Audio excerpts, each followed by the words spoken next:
The second thing we have to absolutely address, and it will take so long before you get anywhere with it, is lying. Lying, man. Kids lie. And they will convince themselves that they didn't. They will, I didn't say that, I didn't say it, I never said that. I swear, you said it to me. I was there. I didn't. I recorded it. Here's the video. I didn't say it. I swear I didn't. They'll watch the video and say I didn't do it. They did not. They somehow convinced themselves. You know why that happens? It happens because the first time they lied, and they actually admitted that they lied. Oh, ho, ho, ho, ho, ho, ho, ka'annahu yawmul qiyamati. Like, you lied in my house?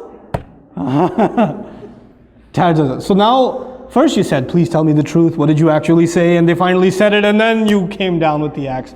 So the next time, like, I will take all of this. But once I admit that I lied, I know what comes next. You know, I am not doing that again. I am not admitting to this crime again. Because pleading guilty in this house does not work out for you. You got to stop that first. You cannot punish. You cannot punish extra for something that happened that's already made you angry. So the mother is angry because the child lied. Or because the child did something bad. Then she's angry because he lied about it. Then she's angry because she's like, tell me the truth, I'm giving you one last chance. One last chance. I'm going to ask you one last time, even though she's going to ask 6 more times. But she says one last time, tell me, and this is the only time I'm going to ask. I'm not going to ask again. Did you do it? No. Okay, I'm going to ask one last time. Before I tell your father, one more time. I didn't do it, I didn't do it, I didn't. And he'll go to bed, he'll cry, he'll wake up, I didn't do it, I didn't do it. He'll stick to it. And you're like, how do I deal with this? And you said, I know you did it. I know you did it. You're making me even more angry. And you get angrier, and he gets more defensive. And you get angrier, and he gets more defensive. And at the end of the day, you start pulling out your hair, and you're like, I don't know what to, and the husband comes on, I don't know what to do with this one.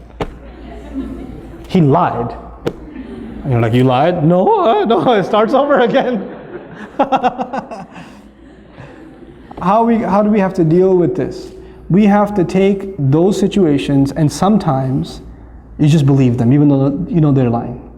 I believe you because I trust you. You wouldn't lie to me. You promised last time you wouldn't lie, so I trust you. And the other kid's like, but I trust him. You're fine. You're not in trouble. And let him get away with a lie 3 or 4 times. Guess what's going to happen? Children are not inherently evil. Children are inherently good. Their nature is goodness. So when they do something bad and you don't punish them for it, then they have an opportunity to ask their conscience. If you punish them for it, their conscience was not bothered because they already got punished for it. When they get punished for it, they don't feel bad because they did something bad and they paid for it. It's done. There's no conscience. But if you don't punish them once in a while, I said pick your battles. You don't have to get them for every time. Pick your battles and say, okay, I trust you. You didn't do it. I know she must have got it wrong. She must not have remembered properly. When you slapped her, she must have been sleeping and imagining it. The mark on her face, I don't know, is red coloring. I don't know what it is. Doesn't even look like your hand. Looks more like a foot. You know, so it's okay. You're not in trouble. You know what that does over time? Mama, I want to tell you something. I did do it. And then you come and you console and you say, it's okay. It's okay. I still trust you. I still trust you. And what you've done is you've taken the child away from being defensive. You know? But it takes a little bit of long-term thinking to be able to do that. You won't be able to do that the first time.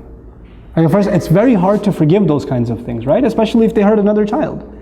If they wrong somebody else. It's hard. And you have to take that other child and take them to a corner and say, Beta, I know, I trust you too. I'm not angry at you either. And I know they did something wrong. But you don't have to be happy if they get punished. That's the other thing. One child gets happiness only when the other one gets punished. And they get so used to Abba. She pulled my ear the other day.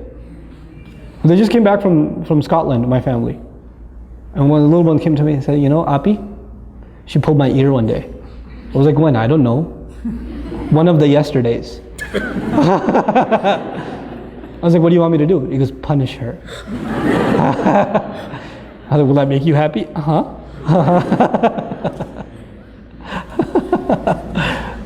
Sometimes kids do that. They get a kick out of the other one getting punished. They do. You don't want to create that either. With the little kids, with the 2-year-old, it's okay. You want to entertain them. So you bring the older one and you slap your own arm a couple of times and you tell her to say, ow. You know, and she says, ow, ow, it hurts. And then, you happy now, Waleed? Yeah.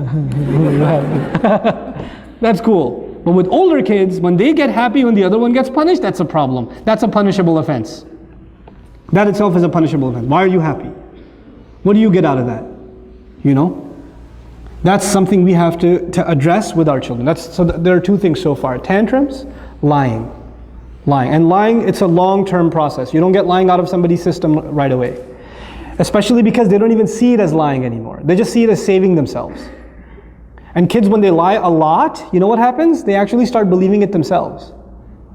They become better than any actor you have ever seen. They take on the role, boy.